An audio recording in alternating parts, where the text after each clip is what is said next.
live from the JSA Podcast Studio, presenting Data Movers, showcasing the leaders behind the headlines in the telecom and data center infrastructure industry.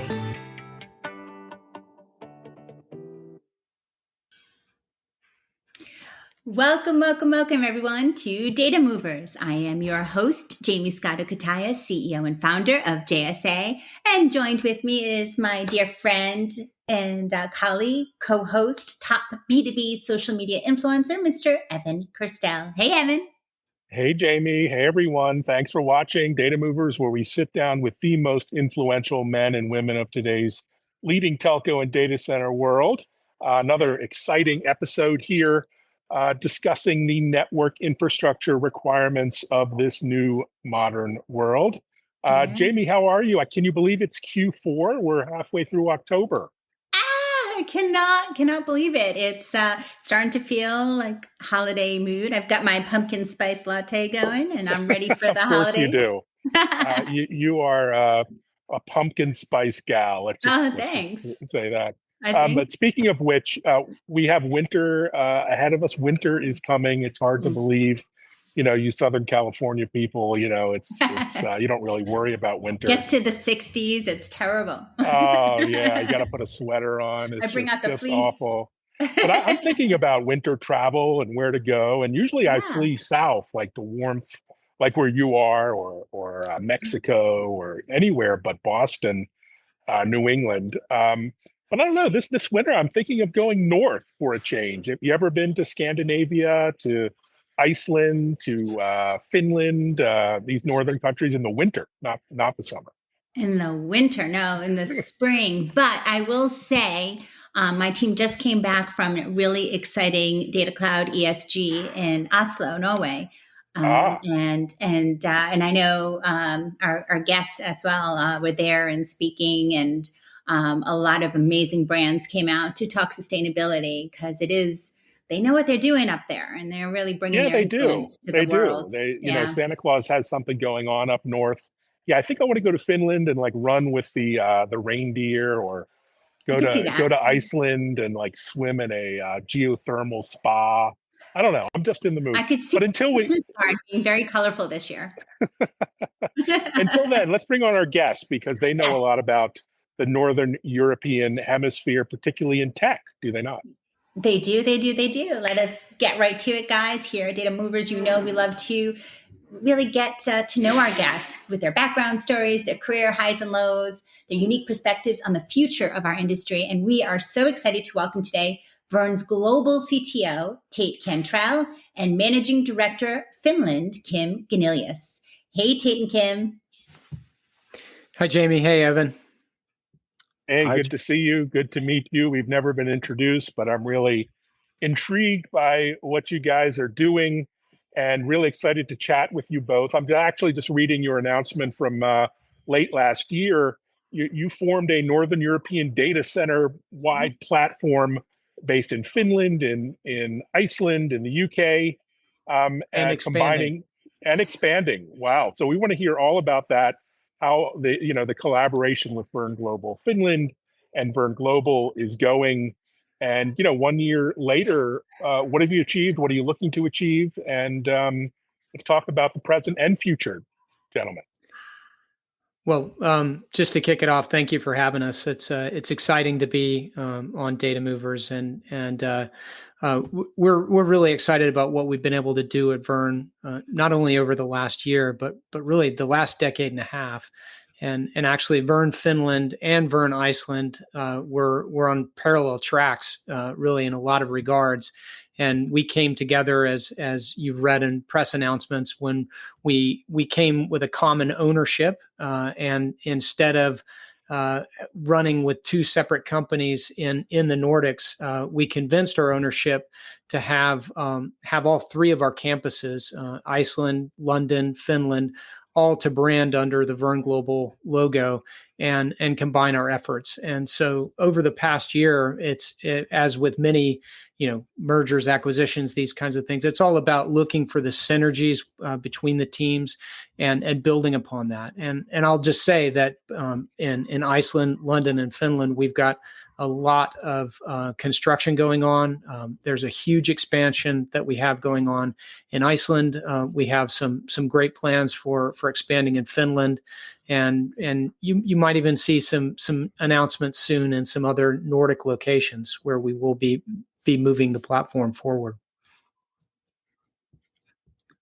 Yeah, from my perspective, having focused on expanding Finland, getting together with the Verne team has been really great, especially since it kind of it brings more traction. It gives you in front of more customers. So it really changes the reach and the way that the market, the different players see you. So also an opportunity to learn from each other, not only in sales and marketing, but all about the operations. And it's of course an industry where there's so much happening. So the opportunity to learn from like-minded people who are focused on, making sustainable solutions and focused on the biggest clients in the world is really helpful. No. And talking sustainability, a topic near and dear that I love to chat with Kim about often as we roll out our books, Greener Data, Volume 2. Kim is back as another author, returning author. But again, so much moving forward in the world of sustainability, especially now with the power of AI. It's really, automating routine tasks or inspiring content prompts or, just this generative AI such as ChatGPT emboldening what we can do now, what we can envision together and really impacting across an array of industries. It's also been reported to help when it comes to, again, large societal concerns like climate change. So as leaders in sustainability, what does sustainable AI mean to you and for the data center industry as a whole? Kim, I'll start with you. Well, there's such a lot of stuff happening in the space. When ChatGPT came out, it looked like we're hitting an inflection point in the space where the growth is starting to be really exponential. So with exponential growth, typically you see, slow growth in the beginning, and suddenly it hits, where it starts to go super fast. Yeah. For instance, one kind of data point is that a ChatGPT query uses maybe 600 times more energy than a simple Google search. So once you get into AI solutions using, shall we say, doing stuff with video or whatever, this is going to go even faster. So with the huge demand coming out there, sustainability really becomes a key point. So our vision has been that a significant portion of the data out there that is processed can be moved. And this is really true with many of the AI type models. So we think that you should move it to the most sustainable location, and that would be the Nordics, where there's a lot of green power available. So that's really our way of thinking about that topic. Oh, I love that. Tate? Yeah, I mean, the whole point of having an optimized location for an application, that's really the journey that we've been on from the very beginning. When Verne Global started in Iceland, we didn't choose Iceland at random. We chose it because it was both low cost and excellent in terms of sustainability. 100% of the electricity generated within Iceland is either geothermal or hydro, and a growing amount of wind. So 100% sustainability on the energy sources, but very low cost. And when we first started with this vision, you might even say that some of the technology hadn't quite caught up with the vision, and what we're seeing now with the movement forward with generative AI is we have an application that's perfect for a region such as Iceland, such as Finland, and the other Nordic locations. And I think one thing that's interesting about the the potential for artificial intelligence is we're seeing a technology that can deal with data at global scale. And that's important because the problems that we have challenged the future of humanity with, if I'm quite honest, they are global problems. And so if you have problems where the solution is only possible by leveraging global data, well, now you actually have to pull the data to a single location.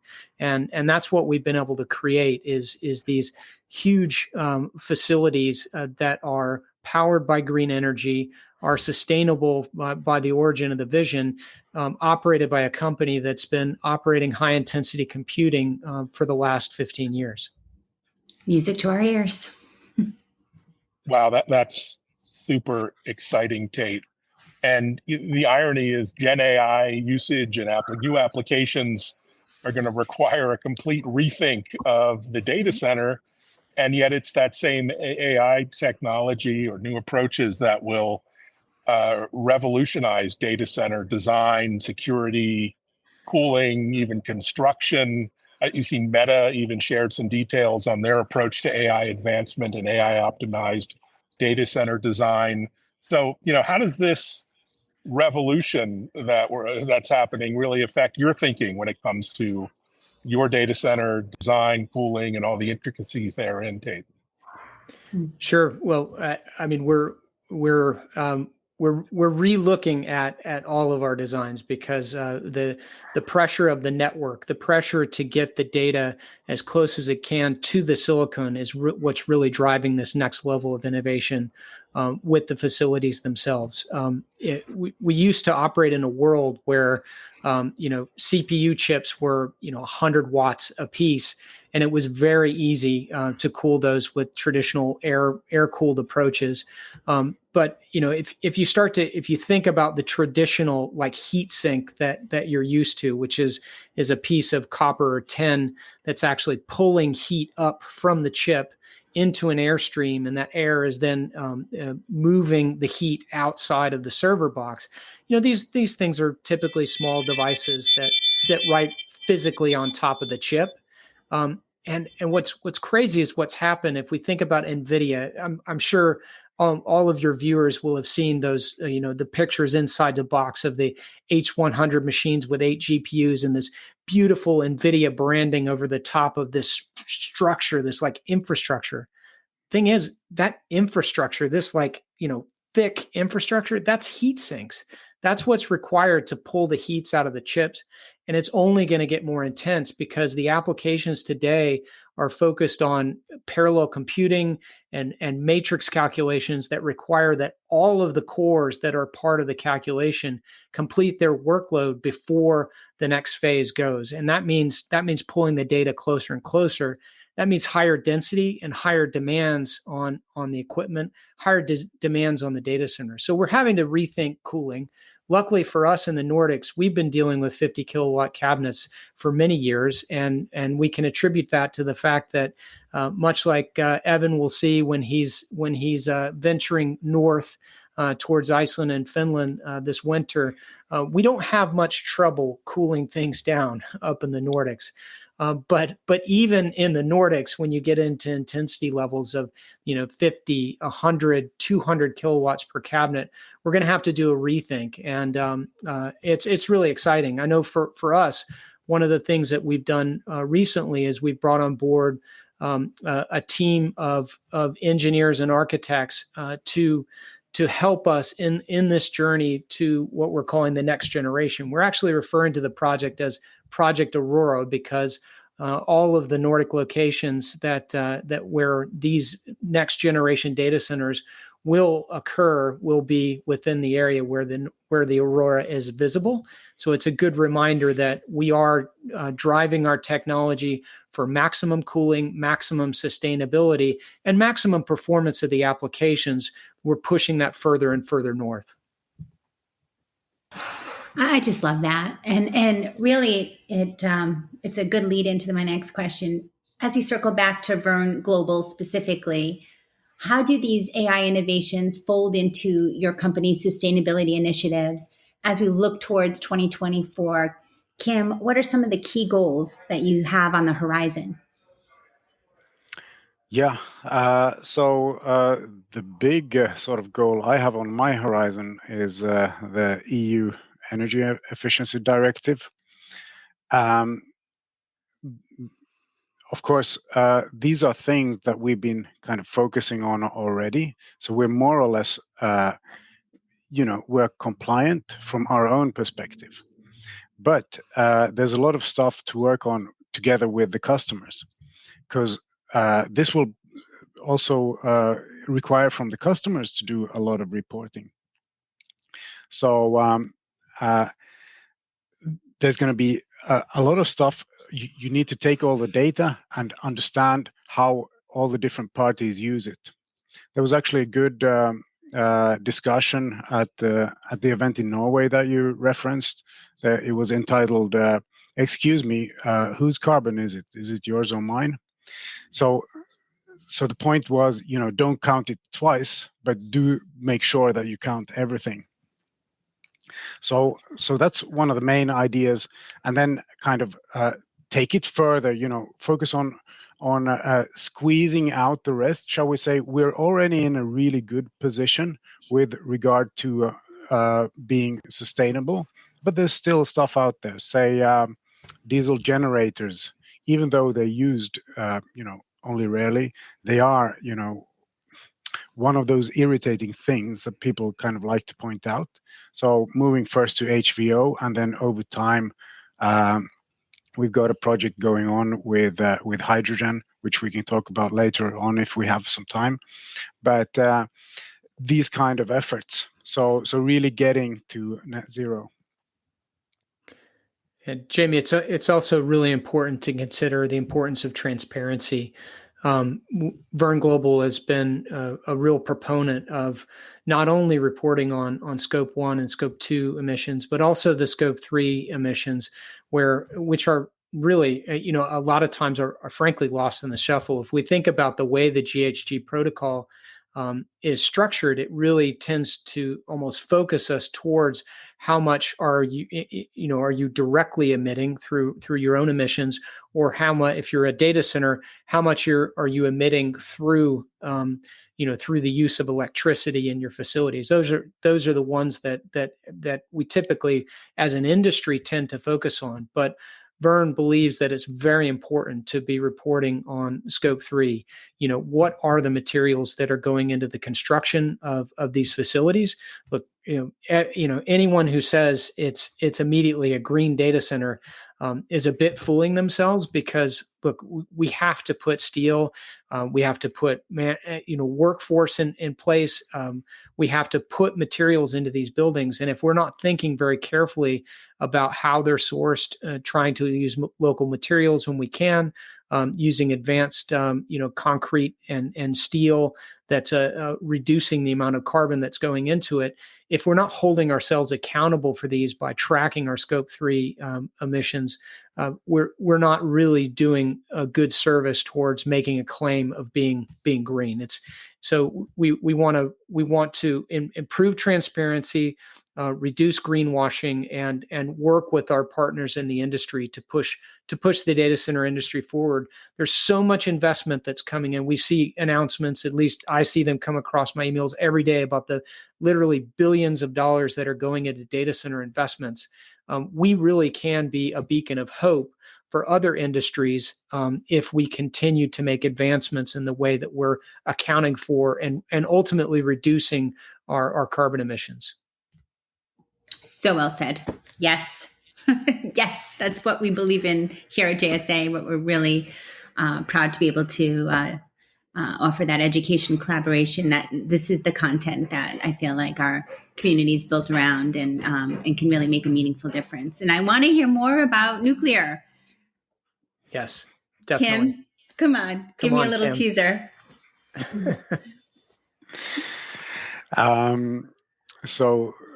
Nuclear. Or did you mean that you're looking for something else? Maybe hydrogen was. Oh, hydrogen. So sorry. Yeah. Yeah. I know Hydrogen. we had a discussion on nuclear and hydrogen just recently in Santa Clara. Yes. I think nuclear is more popular in the US. I think there's room for nuclear globally, but for instance, Germany, they don't like nuclear, so it's a very difficult discussion, even at the place where maybe it would not have the negative effects that it used to have. Right. But hydrogen is an interesting topic. It has a lot of challenges still, both on the demand and the supply side, as well as the infrastructure. So the way I see hydrogen is that it's a really good idea in the markets where there is already an infrastructure and where there's plenty of green energy available. Hydrogen is great in complementing, especially wind power and solar, because of course they are intermittent. It does need, to work on the technology still, but it has the opportunity to be very significant. So maybe Tate would like to take us into what we're doing in that space. Sure. Well, specifically in Iceland, my first visit that I ever took to Iceland in 2008, one of the things that I remember was I got to see my first hydrogen fueling station. And what was pretty exciting over the last couple of years, I got to meet the people who were the first ones all the way back in 2002 that were bringing green hydrogen into reality in Iceland. So they've been thinking about this for a long time. We've actually recently partnered with Landsvirkjun, the national energy company in Iceland, and a company called Iceland New Energy. And we've partnered together to do a case study on how Verne Global's future of data center energy backup can be based on hydrogen. Iceland, specifically Landsvirkjun, is really interested in investing in the hydrogen economy. And so they're going to be going through this buildup to purchase, electrolysis machines, and so that we can have a continuous supply of hydrogen, first for ships and other transport vehicles, such as roadworthy vehicles. But also, anytime you want to create an ecosystem, you have to have off-takers like data centers that are going to be intermittent and have additional storage capacity. And so we've even gone so far as to start to look at areas near our campus where we can look at these secondary storage facilities.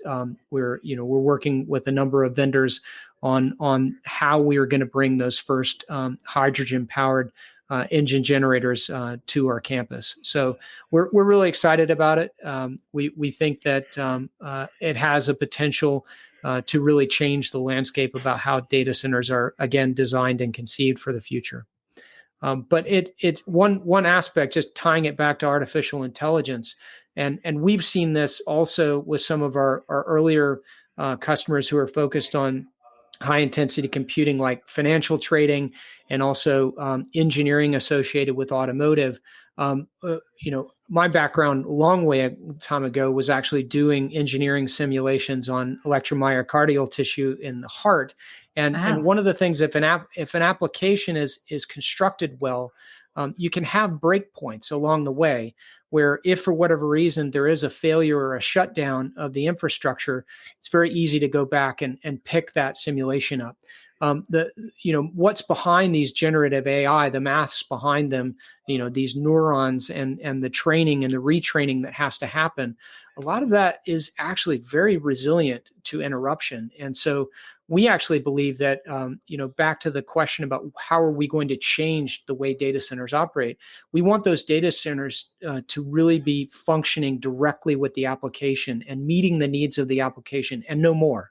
And so we want to have optionality. And so that's really what we're going to be building in this next generation design is optionality. Is it air cooling? Is it liquid cooling? Do we need generators? Let's make sure we have enough physical space to do it so that we can get the 25 to 40 years of investment that's required to build these substantial buildings. But let's make sure they're adaptable, because the silicon is changing and turning on 18-month increments, and far be it from us to predict what we're going to be having in our facilities 10 years from now. But it's going to be there, and we better make buildings that are resilient and adaptable for the future. Optionality. I love it. Wow. So you guys have some really interesting insights and wisdom to share here. Really enjoying this. Tell us about your career paths and backgrounds, how you got to where you are today, and would love to hear more. Tate, maybe you could start. Yeah, sure. Well, I alluded to it in the past, but I actually started my computer career programming Fortran 77 and C on and I because I guess I was really interested in the infrastructure. I became the system administrator for the Louisiana Supercomputer Center, which was, it's not as impressive as it sounds. It was a Cray EL94. I did get to go up to Minnesota and go through the Cray OS school for a week, and did a lot of disc golfing on the side. Great disc golf courses up there on your northern trip, Evan. You might want to pick some of that up as well. But I ended up really being able to pull this machine back, put it together, break the kernel, rebuild the kernel. That was a panic, quite literally. And but it was only 26 gigs of RAM. And so while it might have been, really impressive for its day, it's not near the elements that it had. So when I completed my time in Louisiana, I decided that I was a little hot after spending a couple of years in New Orleans. So I actually drove to Alaska.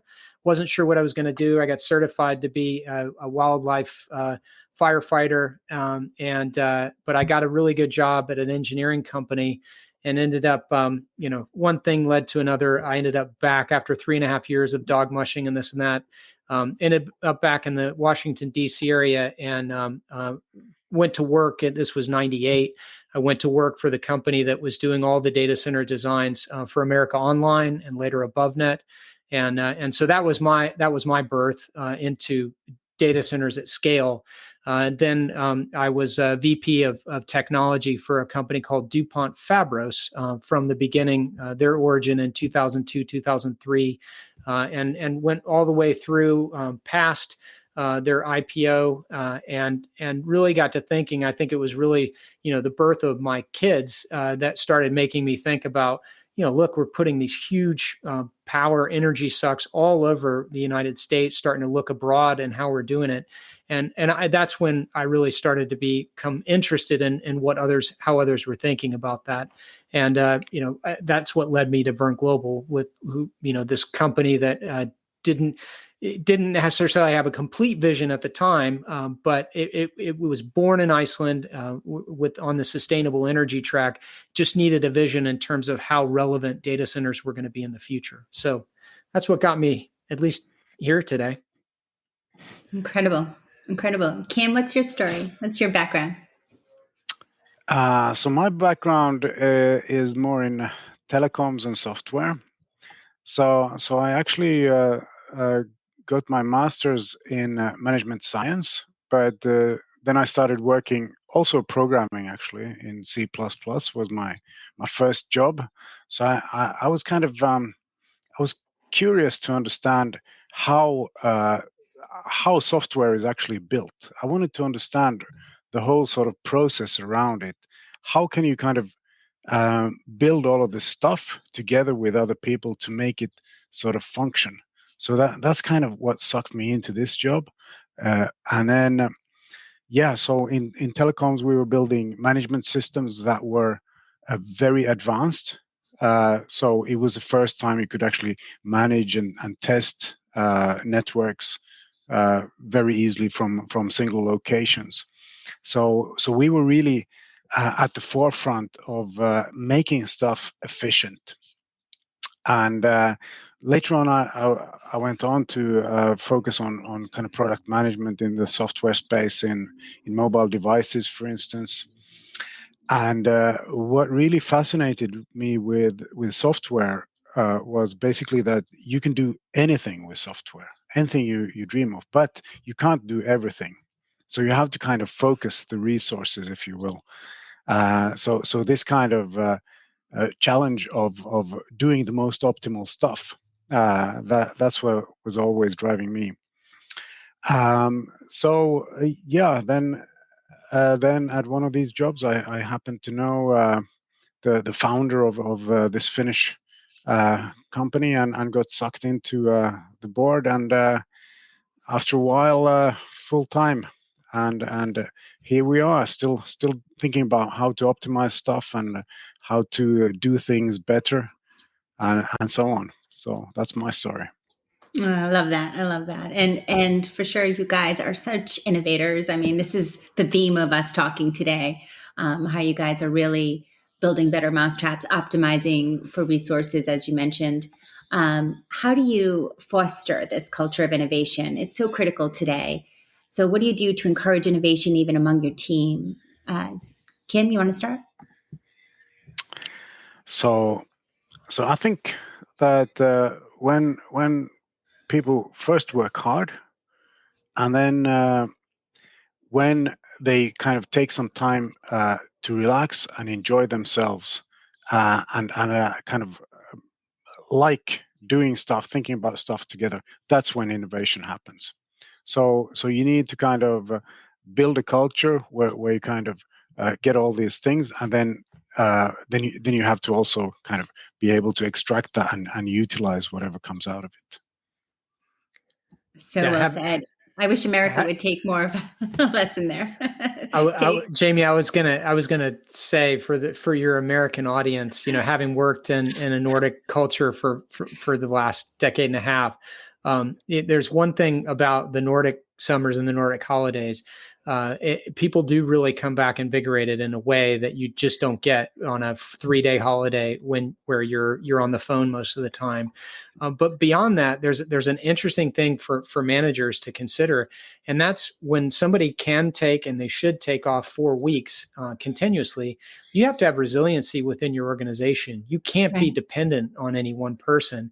And that's also a big part of facilitating innovation, right? Is for me, and as a manager, I'm going to say something that's even a challenge for me. Sometimes the manager just has to shut up and listen to what others are saying. And I think for me, facilitating an area of innovation is one where when you go into a meeting or you go into a brainstorming session, no one has a fear that it's going to be a monologue of one person trying to be the best. In this case, less is more, right? I mean, go in with an attitude of I want to listen and learn, as opposed to I want to talk and teach. I love that. It's innovative, definitely. All right, Evan, rapid fire section. What do you think? You game? Yeah, let's do it. Let's try to embarrass Tate and Kim with some very odd. No, we'll stick to the script. We'll be very, kind. We won't ask you any embarrassing questions. Let's take a lightweight start. We'll work our way up to the embarrassing questions. Favorite sport, Tate. Let's say favorite sport. Well, I played rugby, but my favorite sports experience recently was being with 75,000 fans at the Matildas game, watching them beat Denmark, unfortunately. Sorry to the Nordic folks, but being in the Sydney stadium with 75,000 people cheering on women's football it was amazing. So what an experience. Great. And Kim, anything exotic in Finland you can point to? Maybe non-traditional sports or sports league? Not so exotic for me. I think ice hockey is definitely the number one. So yeah, last year unfortunately we didn't win, but last time with the Olympics we also got the World Championship. So that was a first for us. Yes. So that's how dare you? But yes, that was very very nice. Come to Boston and Jamie and I'll take you to a Bruins game. That would be nice to find out. Definitely, very much forward to that. All right. This question sort of echoes back to my last about innovation, but piece of career advice, Kim? For me, it's do what you love, and what I sometimes people say of people who are successful that they were lucky. In my opinion, you have to be lucky to be successful, but you also have to earn that luck. Yeah, we call it grit and grace here. Yeah. Tate? Focus on the questions. If we knew the right questions, we probably already have the answers. I think sometimes we tend to ask the wrong questions. So ask better questions. And Evan, the pressure's now on you to ask a better question. I have no better questions. I'm all out of questions. I got to ask ChatGPT. ChatGPT, please. No, hobbies. Tate, any interesting hobbies you can? Fermentation, I guess would be my most interest. I the just finished a batch. Or no, actually more food based. So I just got some kombucha in the basement. I just finished a 4-week sauerkraut. Kimchi's next, so sourdough bread. Your gut health must be extraordinary. I know. I need this. Hopefully. I need this in my life. Kim, fermenting? Kim, what about you? No, not fermenting for me. Not so much, at least anymore. I used to do the alcohol variety when I was younger, but all out of that. So for me, number one hobby is boating. So when you do come, you must go to the archipelago. So the archipelago in southwest Finland, it has tens of thousands of islands. So getting on a boat and hopping between those, seeing the different places, it's completely fantastic. The best time, of course, is not winter. It's in the summer when it's really light, really long. Yeah, that's on my bucket list for sure. Talking bucket lists, favorite places to travel. Would that be the same answer for you, Kim? So on the bucket list to travel, I think, I've been to Iceland many times, but there's lots of stuff there still to see. Iceland is really fantastic. Gorgeous. I mean, even if you just go to Reykjavik, there's a lot of stuff around there, really amazing. And then traveling across the whole island. And we should say it'll be the home for Data Cloud ESG 2024. So if ever there's a reason to travel, do it on your work credit card, right? Oops, did I say that? I spend the weekend. Tate, what do you think? Well, I love traveling to Iceland. I mean, if you ask me my favorite place to travel, it's definitely that. From a bucket list standpoint, though, I'm really enjoying Finland. The saunas and jumping into an ice cold, hole in the ice where they've cut it out in the lake. I've enjoyed that quite a bit. So maybe Lapland is in my future. Love that. And music tastes. I don't know. Let's talk about music. I'm a big bluegrass fan. Is there what's the equivalent of bluegrass in Northern Europe? Like what's bluegrass? Quick, ChatGPT. What's your favorite music? Yeah, Kim, you're gonna have to answer on the bluegrass for Finland. I can't answer that one. There's a lot of local music, certainly, but it's not bluegrass. Heavy metal, I think. Finland. I think you're right. Heavy metal is big. Yeah, I do. Actually, I do enjoy heavy metal. But lately, I've begun to enjoy more of the Latin heavy metal. So I like Latin music and also their heavy metal. Got a good vision right now of Kim driving his boat, listen to Latin heavy metal. I'm going to Google that right now. I have no idea what that sounds like, so I'm intrigued.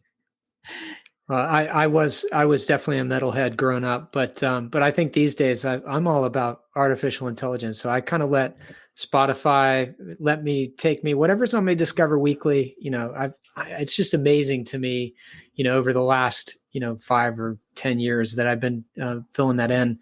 That you can just get guided by these simple algorithms into new things that you never would have discovered before. And as long as you're open-minded about it, then, I think that's an area where I think AI is interesting, right? It allows us to be creative if we take the opportunity. I found a AI-generated talk show on Spotify, and it's hilarious. It's just AI voices talking to each other, and you would not believe what they come up with. It is. Oh, no. I'll put it in the show notes. It is worth listening to. Scary. All right, my last one. My last question, I promise, and then you guys are off the hot seats. But I got to end with this, being a foodie, Italian American. So I got to ask, what's your favorite food? Kim?